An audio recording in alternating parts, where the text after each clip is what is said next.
Anak kita bukan kurang bijak, cuma kurang peluang. Ramai anak yang minat teknologi, tapi bila tanya nak jadi apa nanti, mereka senyap. Sebab mereka tak pernah tahu yang minat tu boleh jadi masa depan.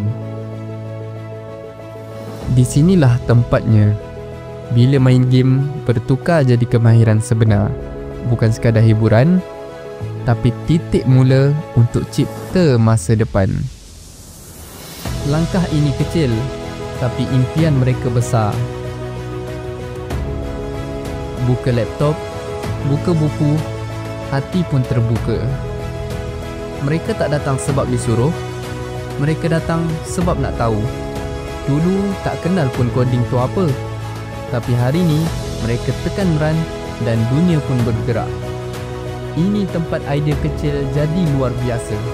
Apa yang dulu cuma mimpi, sekarang mereka boleh lukis dan bina sendiri.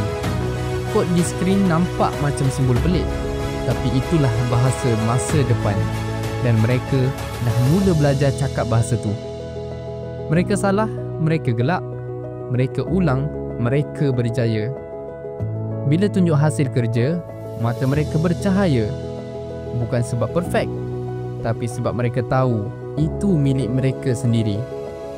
Bukan siapa paling hebat, tapi siapa paling banyak membantu. Di sini, semua belajar untuk naik sama-sama. Ini bukan sekadar kelas coding. Ini ruang mereka bermimpi dan berani mengejarnya. Bila mereka bebas cipta, mereka mula percaya, aku boleh ubah dunia. Dan senyuman tu bukan senyuman biasa. Itu senyuman anak-anak yang tahu, aku boleh, aku dah mula. Di Kijokod, kita tak hanya ajar coding, kita hidupkan potensi, kita hidupkan impian.